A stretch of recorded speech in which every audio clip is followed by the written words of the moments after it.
总统出来了。卸下总统职务，蔡前总统回到敦南寓所，还大方提着2只爱猫出来跟媒体打招呼。总统有没有如释重负的感觉？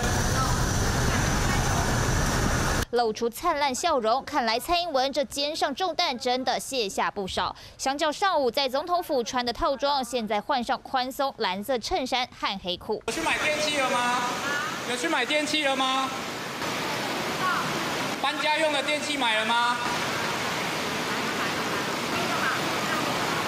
与媒体简短谈话后，蔡英文挥挥手，又亲自拎着爱猫返回住所，脚步轻快，不难看出他的好心情。不过，在大睡3天3夜之后，蔡英文也要面对如雪花般飞来的各国邀约，包含日本及欧洲、捷克、立陶宛、丹麦等国都对蔡前总统提出邀访。据了解，相关进度都还在谈，尚未确认何时出访，先到哪里。而在大安区的卸任办公室也正积极整修，准备进驻。